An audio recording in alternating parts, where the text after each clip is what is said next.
Shazam fury of the gods के and में wonder woman का शज़ाम से मिलना बहुत इम्पैक्टफुल साबित होता अगर डीसीईयू रिबूट नहीं हो रहा होता तो।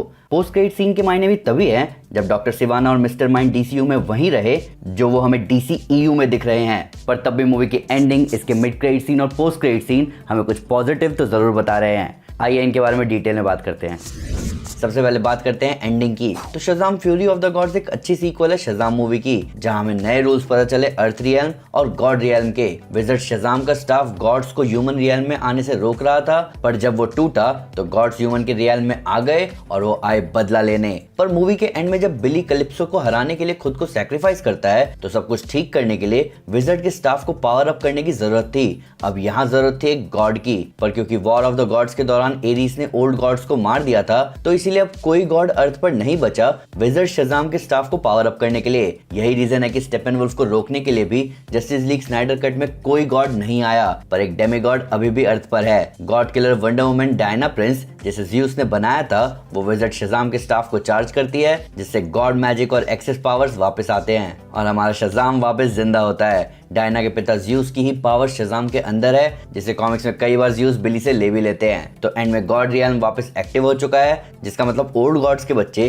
जैसे हेस्पेरा, कैलिप्सो और एंथिया हमें दिखे वैसे बाकी बच्चे भी हमें दिखना शुरू हो जाएंगे, बेशक वो बच्चे जैसे दिखते ना हो। हालांकि ये सब भी तभी पॉसिबल है जब रीबूट के बाद इस पार्ट को चेंज ना किया जाए। तो इन सब के ऊपर एटलस की आखिरी बची बेटी एंथिया अब अर्थ पर ही है और विज़र्ड शज़ाम अपने स्टाफ के साथ अर्थ को एक्सप्लोर कर रहा है। तो ओवरऑल सब बैलेंस्ड है, पर हमारे फिलाडेल्फिया फियास्कोस ने अभी भी टीम की तरह काम करना कहां सीखा। तो टीम की बात हो रही है तो अब बात करते हैं मिड क्रेडिट सीन की। मूवी के मिड क्रेडिट सीन में the suicide squad, peace maker और ब्लैक एडम में दिखने वाली एमिलिया हार्कोट हमें दिखी जॉन इकोनोमोस के साथ, जो कि अमेंडा वॉलर के कहने पर बिली बैटसन यानी कि शज़ाम को रिक्रूट करने आए थे जस्टिस सोसाइटी के लिए। अब कहीं ना कहीं इस बात का असली मतलब ये है कि जस्टिस सोसाइटी डीसीईयू के रिबूट होने के बाद शायद चेंज नहीं होगी और होनी भी नहीं चाहिए। ब्लैक एडम मूवी की मेन हाईलाइट यही टीम थी, तो डॉक्टर फेट के जाने के बाद जस्टिस सोसाइटी को मैजिक से जुड़े एक मेंबर की जरूरत है, तो इसीलिए वो शज़ाम को रिक्रूट करने आए। पर शज़ाम ने उन्हें मना कर दिया ये कहते हुए कि वो वंडर वुमन की टीम यानी जस्टिस लीग में जाना चाहता है और एमिलिया हार्कोट वहां से चली जाती है।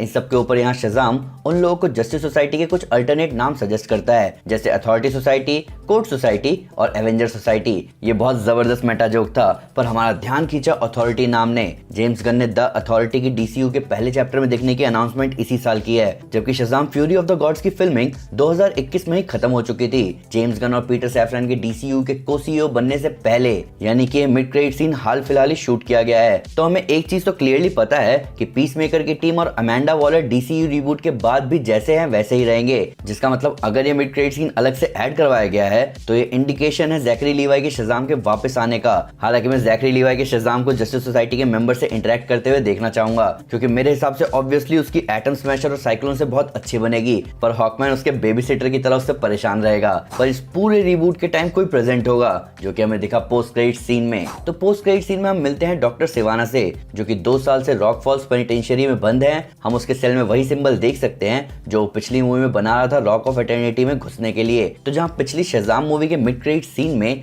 मिस्टर माइंड डॉक्टर सिवाना से कहता है कि मैजिक गेन करने के कई तरीके हैं और 7 रियल्म्स हमारे होने वाले हैं, वहीं इस मूवी के पोस्ट क्रेडिट सीन में मिस्टर माइंड डॉक्टर सिवाना को बताता है कि वो 2 साल से चीजों को अपने हिसाब से सेट कर रहा है। पर जब डॉक्टर सिवाना पूछता है कि और कितना टाइम लगेगा, तो मिस्टर माइंड कहता है कि उसके पास पंख नहीं लगे जो वो उड़ के कहीं भी चला जाए, और ऐसा कहकर वो एक लास्ट काम करने चला जाता है। अब अगर आप नहीं जानते तो मैं आपको बताना चाहूंगा कि मिस्टर माइंड बहुत पावरफुल क्रिएचर है। इसकी कैटरपिलर वाली बॉडी पर मत जाना, ये शज़ाम के सबसे खतरनाक विलन्स में से एक है, जो कि प्लेनेट का सबसे पावरफुल टेलीपैथ है। इसकी टेलीपैथी मार्शियन मैनहंटर और ग्रॉड जैसे बींग्स के टक्कर की है। ये एक एलियन है जो कि वीनस के माइंड कंट्रोलिंग वर्म्स की रेस का आखिरी सर्वाइवर है। डीसीयू में उसे मोस्ट प्रोबेबली अर्थ पर आते ही काउंसिल ऑफ विजर्ड्स ने पकड़कर रॉक ऑफ एटर्निटी में रख दिया होगा, इसीलिए हम उसे पहली मूवी में वहां देख भी सकते हैं। पर वो सिवाना के पावर गेन करते टाइम भाग गया, और मेरे हिसाब से मिस्टर माइंड डीसी रिबूट में इन्वॉल्व हो सकता है। डीसी की 2006 से लेकर 2007 तक चलने वाली कॉमिक सीरीज 52 में जब डॉक्टर सिवाना मिस्टर माइंड को सस्पेंडियम से बॉम्बार्ड करता है,